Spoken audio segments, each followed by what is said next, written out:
Bonjour. Parmi la liste des outils des éditions Compagnons, je voudrais évoquer avec vous cet après-midi un outil qui est TAI. Alors TAI, qui est ici, qui s'appelle Traitement automatique des impressions, c'est une imprimante virtuelle qui va automatiser des processus liés à l'impression de documents. Donc cet outil va pouvoir fonctionner très simplement sur l'ensemble des applications Windows qui génèrent des flux d'impression. Et ce que je vous propose, c'est de faire un exemple avec un outil, un ERP Sage. Alors je suis présentement dans la gestion commerciale Sage et je vais souhaiter imprimer une facture. Cette impression de facture, d'abord il faut rechercher la facture. Donc je trouve la facture ici, c'est ma facture 6 que je vais ouvrir. Cette facture la voilà. Et avant d'en déclencher l'impression, je voudrais que nous la regardions ensemble. Je vais donc imprimer ce document en utilisant un format d'impression classique et je vais vous proposer un aperçu à impression. Voir un petit peu ce qui se serait produit si ce flux d'impression avait été imprimé vers une imprimante HP, Canon, Konica ou autre. Donc là, l'idée c'est d'avoir le résultat papier de l'impression. Voilà la facture, voilà la première page de la facture qui est ici. Nous avons ensuite une deuxième page qui est une lettre traite, qui cette lettre traite, ma foi, prend du sens, parce que le mode de règlement de la facture en question, eh bien, elle sert acceptée. Et elle est bien sûr 2 pages. Nous allons donc procéder maintenant à l'impression de cette facture, toujours dans les mêmes conditions, en utilisant une imprimante un peu particulière qui s'appelle TAI. Donc cette imprimante TAI, pour un opérateur, vous l'avez bien compris, c'est une imprimante qui vient compléter la liste des imprimantes déjà existantes sur le réseau. Pas de contrainte particulière pour un opérateur. Je décoche l'aperçu à impression et je lance.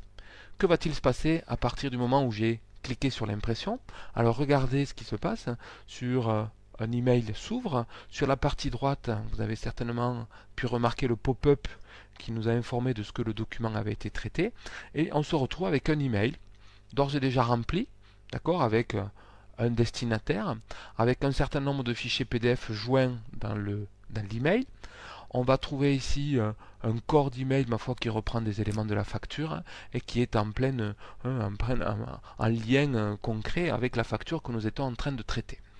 Nous allons donc regarder, si vous voulez bien, cette facture. Cette facture 6, qui, je vous le rappelle, au départ de Sage, faisait 2 pages. Nous voilà donc maintenant avec une facture qui est sur la page, qui est sur la première page. On trouve la lettre traite. Lettre traite qui, je vous le rappelle, est imprimée en dernière page. Donc cette lettre traite a été modifiée dans l'ordre. Je vais passer à la page suivante qui reprend la page 1 de ma facture, à laquelle on est venu ajouter un tampon horodateur et un code barre. Page suivante, les conditions générales de vente qui sont venues s'insérer après cette première page.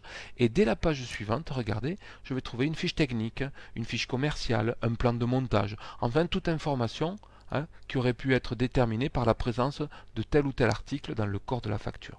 Donc vous voyez, TAI a recomposé le PDF de la facture de façon automatique, en le modifiant quelque peu, en ajoutant des pages, en déplaçant les pages, en ajoutant des pages supplémentaires et en positionnant sur cette première page de facture des codes barres, un code barre en l'occurrence et un tampon rodateur.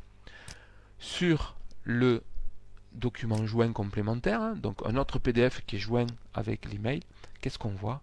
On voit la même facture qui, quant à elle, a été dessinée, qui a été reformatée différemment directement sur le document. Regardez comment il se passe ce document. Je présente les photos des produits. Une autre façon de présenter la facture, c'est-à-dire que cette facture, finalement, on a initié un flux d'impression depuis le RP Sage. TAI a capté ce flux et, vous voyez, peut produire un document qui n'a rien à voir avec le premier document qui a été généré. Dernier de ces documents PDF qui est ajouté dans le PDF, c'est tout simplement le même document, la même facture qui elle a été imprimée sous une autre forme, avec une autre dénomination qui est une bonne préparation, qui aurait pu être tout à fait imprimée dans l'entrepôt et qui présente les lignes articles triées dans l'ordre de l'emplacement de l'entrepôt, ce qui permettrait de faciliter le travail du préparateur dans le cas d'une préparation de commande. Donc, vous voyez, TAI a déclenché une succession d'actions sur la capture d'un flux d'impression qui était la facture.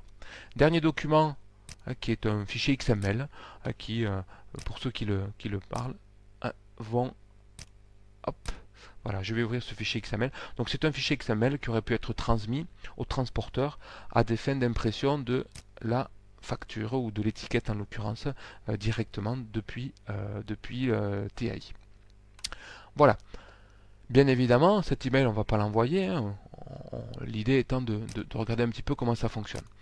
Simultanément, TAI a procédé à l'archivage, vous voyez, on le voit ici, hein, a procédé à l'archivage de ces documents directement dans le dossier, dans un dossier structuré au niveau de mon disque, et je le vois ici, hein, rangé dans tel ou tel endroit. Voilà. Alors comment ça fonctionne concrètement? Donc TAI, on l'a vu, c'est avant tout une imprimante qui est sollicitée par un opérateur, mais on va voir aussi que TAI c'est une partie serveur, qui cette partie serveur, comme son nom l'indique, s'installe sur un serveur. Depuis TAI Server, on va pouvoir mettre en musique, on va pouvoir paramétrer autant de procédures qu'il y a de documents qui sortent de vos différentes applications. Donc là, en l'occurrence sur Sage, on va utiliser la création d'une procédure à partir d'un échantillon. C'est-à-dire que on va apprendre à la machine à reconnaître un document. Et cet apprentissage va se faire à partir d'un échantillon. Vous voyez ici un travail d'impression modèle que l'on voit ici. Donc c'est une technique pour transformer un flux d'impression en travail d'impression modèle, un échantillon de la facture. Et en fait, ce qu'on va essayer de déterminer sur cet échantillon, on va zoner des informations qui permettent de dire à tel endroit j'ai telle information, à tel autre j'ai telle autre. Donc là en l'occurrence vous voyez j'ai bien une information qui me dit le numéro de facture il est bien à cet endroit là. Et d'ailleurs si j'avais eu à récupérer sur le document une information qui aurait été le numéro de TVA Intracom, d'accord, numéro de TVA, j'aurais pu tout à fait le faire. Et le numéro de TVA Intracom, je vous le donne en 1000, il est ici, donc j'aurais tracé sur ma souris une information directement sur le document. Voilà, j'agrandis l'écran. Voilà, donc la machine lit le cadre, lit la zone de délimitation que l'on a positionnée sur le document.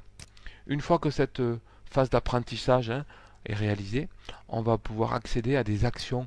Les actions, c'est souvent l'analogie que j'utilise, c'est le couteau suisse. C'est-à-dire que TAI est un couteau suisse qui nous propose un certain nombre d'actions, un certain nombre de lames à ce fameux couteau suisse.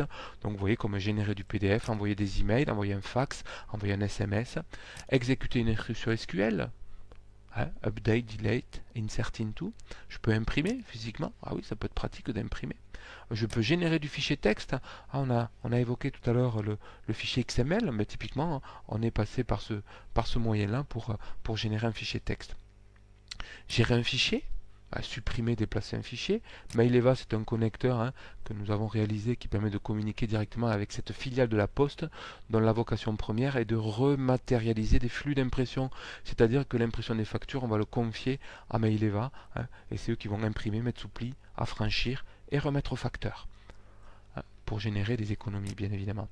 On sait fusionner des documents PDF, on sait communiquer avec un serveur FTP, d'accord, aussi bien en upload qu'en download. On sait générer des documents avec un outil qui s'appelle Crystal Report.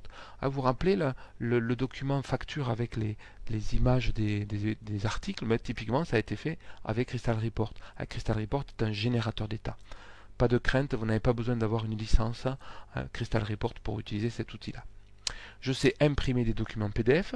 Ma foi, c'est pratique, oui, parce que j'ai ajouté des conditions générales de vente, j'ai ajouté des fiches techniques. Ça peut être intéressant de l'imprimer physiquement dans l'entrepôt ou au service ADV. Donc là encore, on peut utiliser cette action-là. Logidoc, l'équivalent de Maileva. Et enfin, code.net, c'est la capacité pour votre prestataire de pouvoir utiliser du code, d'un programme pour réaliser un connecteur qui n'existerait pas. Toujours dans l'analogie du couteau suisse, on veut utiliser une lame qui n'existe pas dans ce couteau suisse, on va forger, on va devenir forgeron, on va construire la lame qui nous manque. Et là, typiquement, c'est en utilisant ce code.net. Donc, vous voyez, TAI est un outil qui n'a pas de limite, si ce n'est votre imagination, si je peux dire, et en enchaînant de façon logique toutes les actions les unes derrière les autres, on va produire un process, un scénario qui peut être assez complexe. Donc vous voyez, là j'ai un certain nombre d'actions qui sont cochées et d'autres non, mais toujours est-il que ces actions vont se réaliser sur la reconnaissance d'un flux d'impression. Donc imaginez ce que vous pouvez faire avec cet outil pour gérer les devis, pour gérer les bonnes commandes, pour gérer les factures et les autres documents que vous produisez, je sais pas, les bonnes préparations, les bonnes fabrications de votre ERP de production. Donc TAI va fonctionner sur l'ensemble des flux d'impression gérés par une application Windows. Voilà ce qu'était TAI. Bien évidemment, nous restons à votre disposition si vous avez des questions.